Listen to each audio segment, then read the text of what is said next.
We finally got our first real glimpse of Silver Surfer in the MCU, and Julia Garner's version definitely got me excited for Fantastic Four all over again.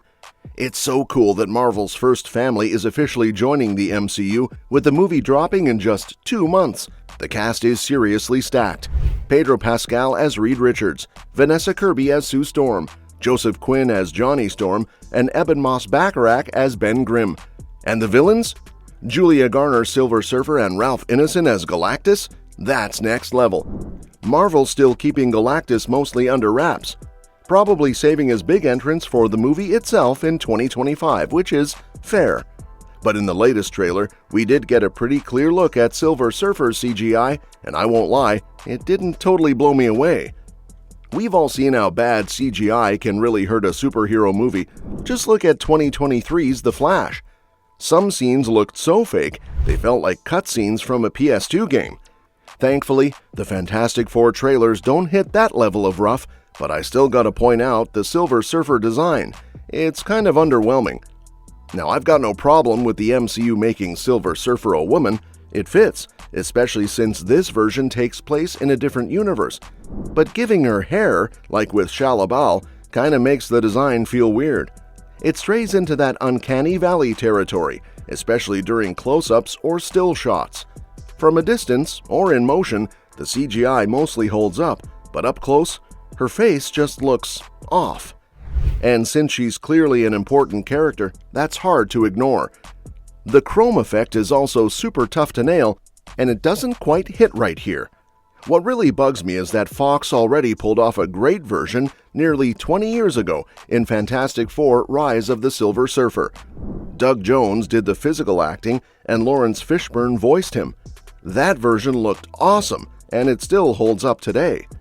The main difference? The face and the hair. Norrin Radd's design looked way more natural. No uncanny valley, no weird reflections, and the bald look just worked so much better. It felt clean and iconic, and much easier to sell visually. The new one's hair just adds more complexity and doesn't really add anything worthwhile to the character's look. But Julia Garner's take on the Silver Surfer's story actually makes up for the mixed feelings about the character's design. Garner dropped some interesting hints, saying Silver Surfer has this ambiguous energy. Garner said, "It's going to be really interesting. I have to be so cryptic about everything, otherwise I'm going to have Marvel come after me." But it was described as there's this mystery about her, and there's this sense of this ambiguous energy going on of whether she's good or not. She is the herald of Galactus, so she works for Galactus, but you're not sure where she stands. Does she stand with her boss, or is she just doing what she's told? She has this mysterious energy about her, and slowly that mystery will get solved with the audience throughout watching it. So while the CGI might not be perfect yet, I'm a fan of Shallabal's backstory in the comics, and based on what Garner said, it feels like we might get to see that origin through flashbacks. In the comics, Shallabal is the empress of her perfect homeworld, Zenn-La, located in the Deneb system of the Milky Way galaxy. She's also the lover of Norrin Radd.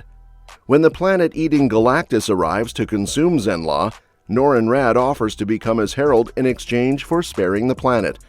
He's granted the Power Cosmic and becomes the Silver Surfer, which separates him from Shallabal for a long time. Later, the Silver Surfer rebels against Galactus, and as punishment, Galactus traps him on Earth with an energy barrier he can't cross.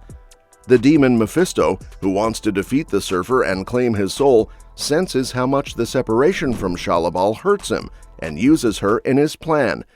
Mephisto replaces Shallabal's consciousness so she believes she's actually Helena, a regular citizen of Latveria. Dr. Doom then arranges a fake wedding celebration with her, tricking the Silver Surfer into fighting the Fantastic Four. After the Silver Surfer betrayed Galactus, Galactus drained the life from Zenn-La's environment, but spared the people by warning them ahead of time so they could survive and come back later. When Mr. Fantastic freed the Silver Surfer from Earth, he went back to find Zenn-La a lifeless wasteland and learned that Shallabal had been kidnapped by Mephisto. Realizing the trick, the Surfer went to Latveria to find her, but ended up imprisoning himself on Earth again.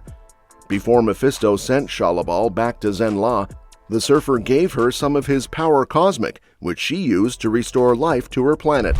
She became the accepted Empress, but her duties kept her from marrying the Surfer, and when he finally escaped Earth for good, their romance ended. Later, Shallabal faced a bunch of threats.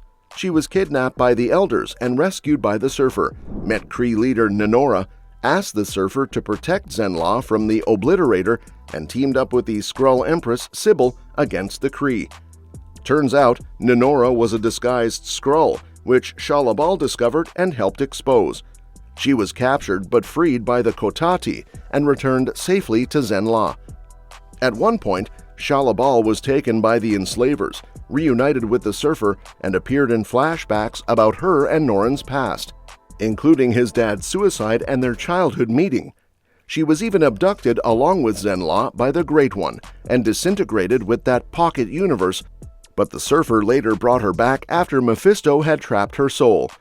Interestingly, after some years apart, Shallabal got involved with Norrin Radd, who claimed to be the Surfer's half-brother, born after Norrin's mother's tragic suicide.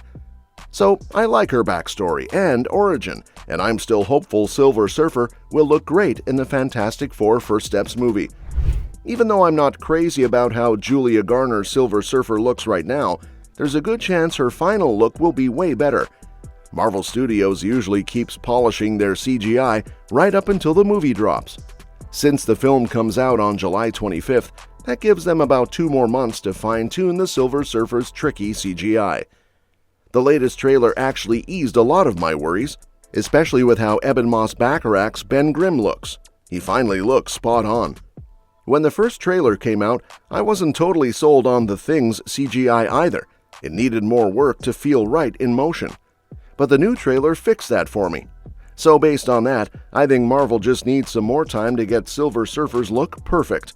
With 2 months left, I'm pretty hopeful we'll see some awesome CGI when the movie hits theaters. Besides that, there's a chance we'll see the Norrin Radd version of Silver Surfer show up later, maybe in Avengers Secret Wars or Doomsday. If that happens, there are already some strong fan picks for who could play him. One interesting choice is Alan Tudyk. He's not a household name, but his voice acting chops are top tier.